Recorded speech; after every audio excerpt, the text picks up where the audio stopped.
अपने इस लेक्चर में हम जानेंगे मिरर के बारे में। A mirror is a reflecting surface that light does not pass through but bounce off and this produce an image. एक मिरर जो होता है वो एक प्रकार का रिफ्लेक्टिंग सरफेस होता है जिससे लाइट पास तो नहीं होती लेकिन इससे टकराकर वापस लौट जाती है। मिरर को हम दो भाग में क्लासिफाई कर सकते हैं, प्लेन मिरर और दूसरा स्पेरिकल मिरर। आइए जानें प्लेन मिरर क्या होता है। A plane mirror is a mirror with a flat planar reflecting surface. एक प्लेन मिरर एक ऐसा रिफ्लेक्टिंग सरफेस होता है जिसका जो रिफ्लेक्ट वाला हिस्सा है वो बिल्कुल फ्लैट यानी प्लेन होता है। जबकि a spherical mirror is a mirror with a curve reflecting surface. जबकि जो स्पेरिकल मिरर होता है उसका रिफ्लेक्टिंग पार्ट थोड़ा सा मुड़ा होता है। आइए हम बात करते हैं स्पेरिकल मिरर की जो हमारे कोर्स में भी है। A spherical mirror is a mirror with a curve reflecting surface. जैसा कि मैंने आपको बताया था कि जो स्पेरिकल मिरर होता है वो एक प्रकार का मिरर है जिसका रिफ्लेक्टिंग सरफेस जो है वो थोड़ा सा मुड़ा है। इसे हम ये भी कह सकते हैं कि spherical mirror is a mirror which has the shape of peace cut of a spherical surface. एक स्पेरिकल मिरर एक ऐसा मिरर होता है जिसका शेप ऐसा होता है मानो उसे किसी स्फीयर से काटकर निकाला गया हो। There are two type of spherical mirror. Spherical mirror दो टाइप के होते हैं, नंबर वन कॉनकेव मिरर और दूसरा कॉन्वेक्स मिरर। आइए डिस्कस करते हैं अब कॉनकेव मिरर की। तो कॉनकेव मिरर होता क्या है? A concave mirror is a mirror in which the reflecting surface curve inward. एक कॉनकेव मिरर ऐसा मिरर होता है जिसका जो रिफ्लेक्टिंग वाला सरफेस होता है वो अंदर को मुड़ा होता है। इस डायग्राम में आप ध्यान दीजिए, एक कॉनकेव मिरर बनाया है। इसमें दो हिस्से हैं, एक आउटवर्ड वाला और एक इनवर्ड, मतलब एक कर्व इनवर्ड है, कर्व आउटवर्ड। ये जो हिस्सा है जिसे राइट किया है ये कर्व इनवर्ड है और ये दूसरा कर्व आउटवर्ड है। जो अंदर वाला हिस्सा है यानी कर्व इनवर्ड वाला हिस्सा है, इसी को हम क्या बोलते हैं? रिफ्लेक्टिंग सरफेस बोलते हैं in case of concave mirror. Clear? और जो ये बाहर वाला है ये पॉलिशिंग की हुई है, तो ये पॉलिशिंग की वजह से ही इसका अंदर वाला हिस्सा रिफ्लेक्टिंग बन पाया हुआ है। तो होता क्या है कि जब कोई लाइट रे आती है इसके रिफ्लेक्टिंग सरफेस में, इसके प्रिंसिपल एक्सिस से आई के एंगल बनाते हुए, तो वो इसे क्या कर देता है? रिफ्लेक्ट कर देता है। सपोज इस केस पे जो रिफ्लेक्टिंग एंगल है वो है आर। तो रूल कहता है कि एंगल आई और एंगल आर आपस में क्या होंगे? इक्वल होंगे। तो आपने देखा कि इस केस में कॉनकेव मिरर के केस में जो रिफ्लेक्टिंग सरफेस है वो अंदर वाला यानी कर्व इनवर्ड वाला है। ओके, कॉनकेव तो अब मिरर यहाँ को पर ध्यान कन्वर्जिंग देने वाली मिरर भी बात कहते ये हैं। है तो अब क्वेश्चन ये बनता है कि why concave mirror known as converging mirror, कि ये कॉनकेव मिरर को कन्वर्जिंग मिरर क्यों कहते हैं। पहले जानते हैं कि कन्वर्जिंग मिरर होता क्या है। A converging mirror is a mirror that converge rays of light that are travelling parallel to its principal axis. Converging mirror एक ऐसा मिरर होता है जो उसके मिरर के parallel to the principal axis आने वाली रेज को वो एक बिंदु पर मिला देता है। In case of concave mirror भी ऐसा होता है। इस डायग्राम को आप ध्यान से देखिए तो आपको पता चलेगा कि एक कॉनकेव मिरर में जो light ray parallel to the principal axis आ रही हैं, जो कि आपको ये राइट करके दिखाया जा रहा है, तो ये क्या करती हैं कि जो कॉनकेव मिरर से टकराती हैं और टकराने के बाद एक पॉइंट जिसको हम फोकस कहते हैं उससे आकर मिलती है। इसलिए इस लेंस को हम क्या बोलते हैं? कन्वर्जिंग लेंस कहते हैं। ठीक है, तो लाइट रे गई और वो स्ट्राइक करके एक पॉइंट पर जाकर मिल जाती है, और जिस पॉइंट पर वो मिलती है उस पॉइंट को ही हम क्या कहते हैं? फोकस कहते हैं। और इस फोकस हो जाने की वजह से ही इस मिरर को हम बोलते हैं कन्वर्जिंग मिरर। अब हम बात करते हैं अपने नेक्स्ट टॉपिक की, जो कि है कॉन्वेक्स मिरर। कॉन्वेक्स मिरर होता क्या है? A convex mirror is a mirror in which the reflecting surface curved outward. ये बिल्कुल कॉनकेव मिरर का उल्टा है। एक कॉन्वेक्स मिरर ऐसा मिरर होता है जिसका रिफ्लेक्टिंग सरफेस बाहर को होता है। इस डायग्राम को देखिए कि इसमें जो रिफ्लेक्टिंग सरफेस है वो बाहर की ओर को है और अंदर वाले हिस्से में आपने पॉलिश की हुई है रेड ऑक्साइड या सिल्वर ऑक्साइड या किसी भी रिफ्लेक्टिंग सरफेस की। तो लाइट रे आती है, इसका रिफ्लेक्टिंग सरफेस से टकराती है और वापस चले जाती है। तो इसका जो रिफ्लेक्टिंग सरफेस है वो बाहर की ओर को मुड़ा हुआ है। क्लियर हो गया? ओके, तो आप इस डायग्राम में समझिए कि एक प्रिंसिपल एक्सिस है, एक लाइट रे इंसिडेंट होती है एंगल आई पे और वो उसे रिफ्लेक्ट कर देता है आर एंगल पे।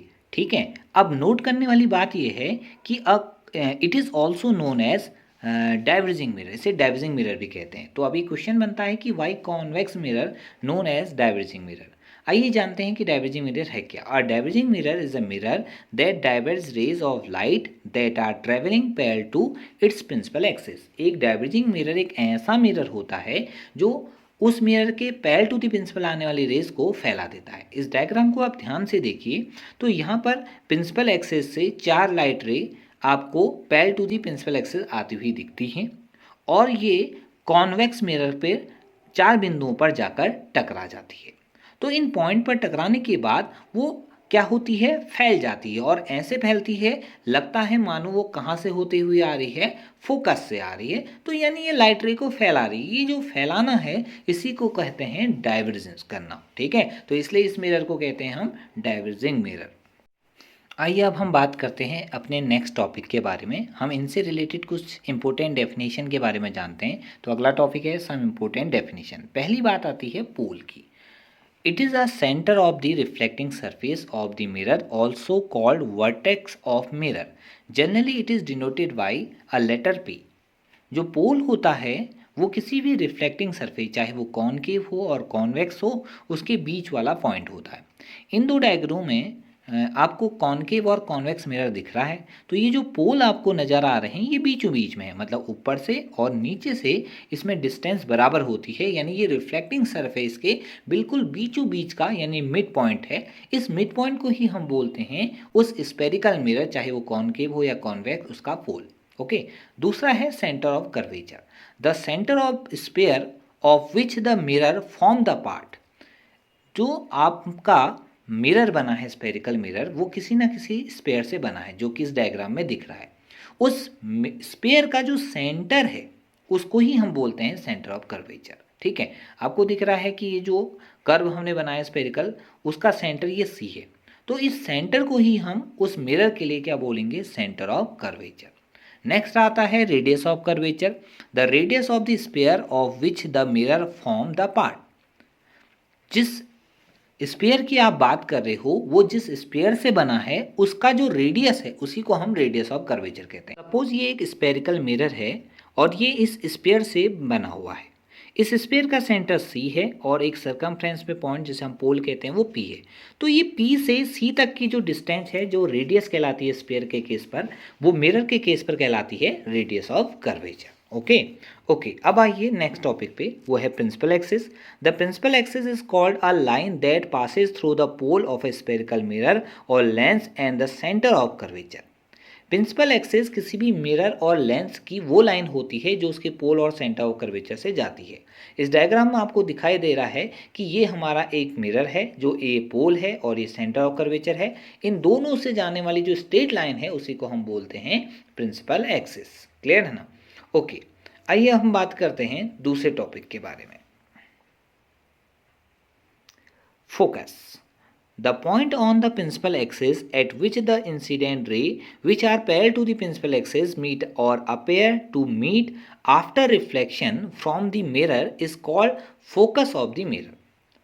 जब कोई लाइट रे किसी स्पेरिकल मिरर की प्रिंसिपल एक्सिस के parallel to the principal axis आती है तो रिफ्लेक्शन के बाद या तो वो एक पॉइंट पर मिलती है या ऐसे अपेयर होता है मानो वो किसी पॉइंट पर मिलती हुई नजर आ रही है, जो कि मैंने आपको डाइवर्जन के केस में बताया था।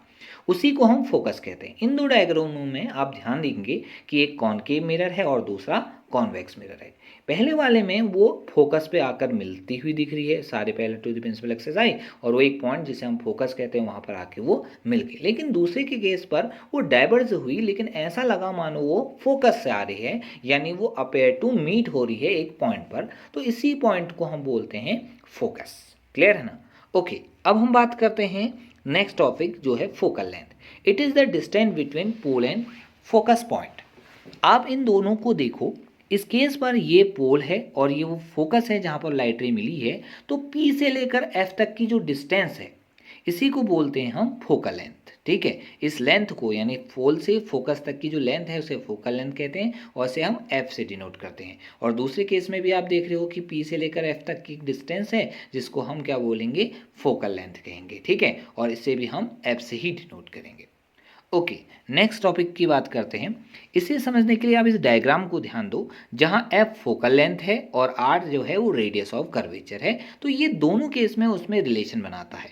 देखो, फोकल लेंथ होती है पी से एफ, जिसे एफ से डिनोट करते हैं, और रेडियस ऑफ कर्वेचर होती है पी से सी तक की डिस्टेंस, जिसको हम आर से डिनोट करते हैं। और इन दोनों का जो रिलेशन होता है वो होता है आर इक्वल टू 2f, यानी रेडियस ऑफ कर्वेचर जो होती है वो 2 इंटू फोकल लेंथ होती है।